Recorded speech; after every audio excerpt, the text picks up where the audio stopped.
Hi guys, my name's Craig. Welcome to Small Farmer Life. Well, it's getting late on a Wednesday night. The birds are chirping, everything's quieting down.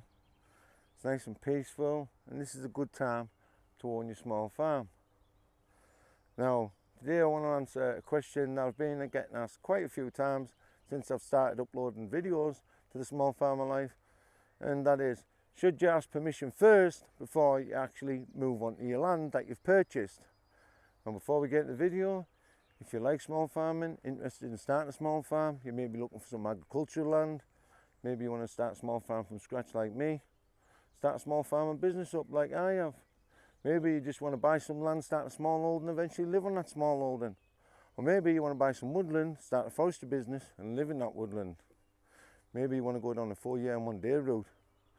Live under the powers that be, claim the right lawfulness. If you're thinking about doing any of them things, think about hitting the subscribe button, and also go back, check out some of the videos I've already covered on this channel. You might find some useful information in those videos, and also hit the bell button for future videos.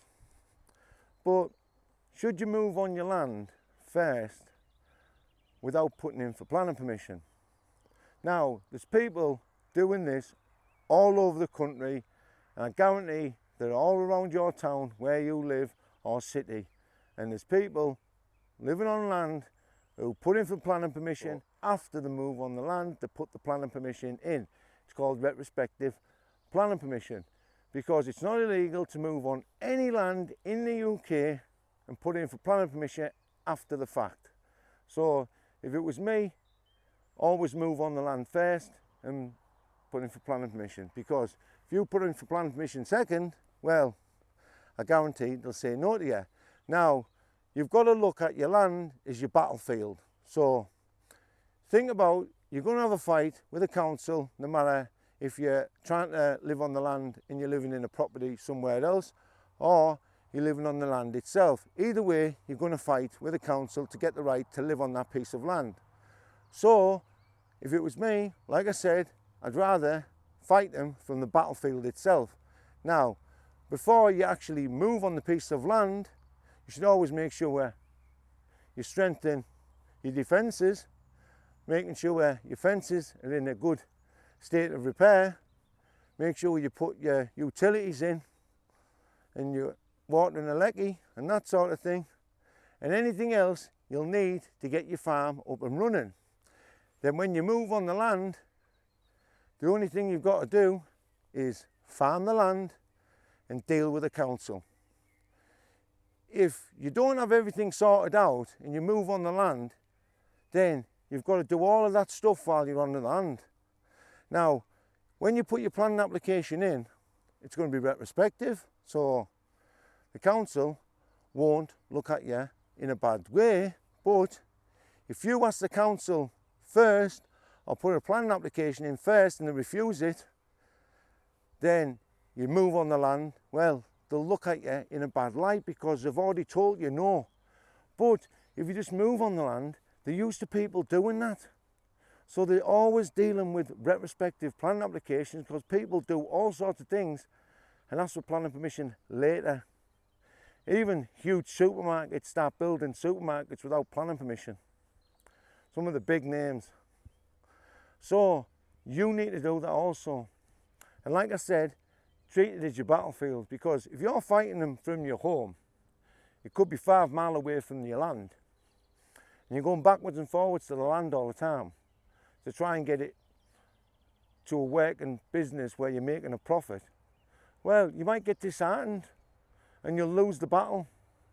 But if you're on the land itself, well, you're going to fight tooth and nail if that's your only home you've got. Now, I know it might seem scary when you're looking at selling your home and taking the equity out of the home, but you're putting it into someone else, so you're not going to lose the money because you're investing in your land. Same if you're renting somewhere, what you got to lose? If you buy a piece of land and you move on the piece of land, you're saving all of that rent that you would have paid anyway, because the planning process is going to take years. So once you put your planning application in, that will take months just to go through the system. It'll take around about 4 months, because they say it's 8 weeks, but it's not. It always takes longer. I've never had an 8-week planning application come back. And when you put that planning application in, you're going to put it in with a nice planning statement. And in that planning statement, you're going to cite national planning policies that state they should support things like businesses in the countryside, like small farms and that sort of thing. And you're going to put in certain parts of your business that you want to do. Maybe you grow microgreens or specialty mushrooms. You can put in a little bit of that. Not all of it, but you could attach a business plan as well to your planning statement, because a planning statement looks a lot more professional than just a planning application which has little boxes which you tick and write things in. So taking the time to do a planning statement is really good for you in the planning process.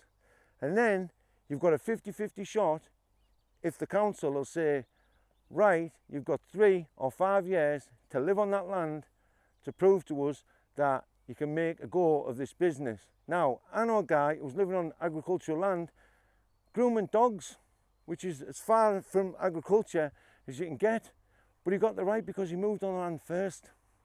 Now, even if you get refused planning permission there, in that first go, you'll appeal it, costs no extra money.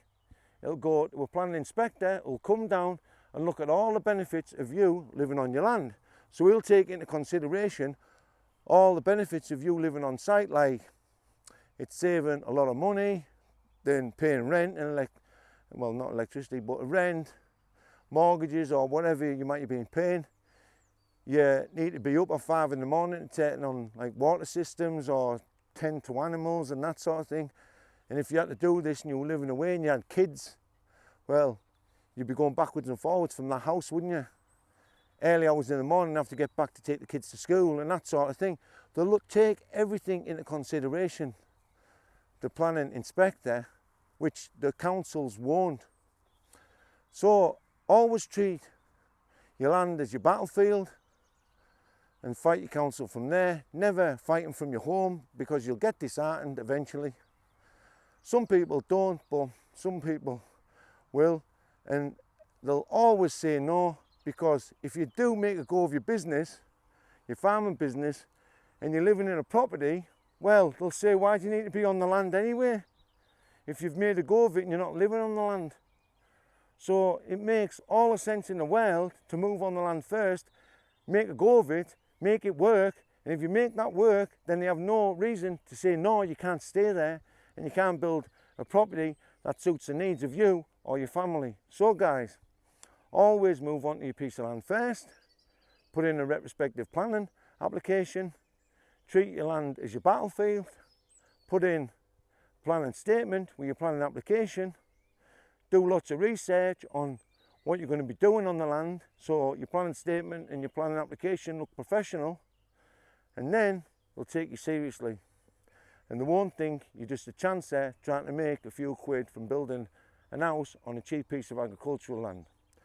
So guys, I'd like to thank the patrons of the Small Farmer Life. I couldn't thank you guys enough for being sponsors of this channel. And if anyone else would like to sponsor the Small Farmer Life, you can do so for less than the price of a cup of coffee. I'll leave a link in the description of the video. And I'll be rolling all my patrons' names at the end of the video in the credits. So until next time guys, my name's Craig, you've been watching the Small Farmer Life. Make sure you hit the subscribe button, hit the like button and hit the bell button. Take care of yourself, and most of all, take care of the family. Bye for now. See ya.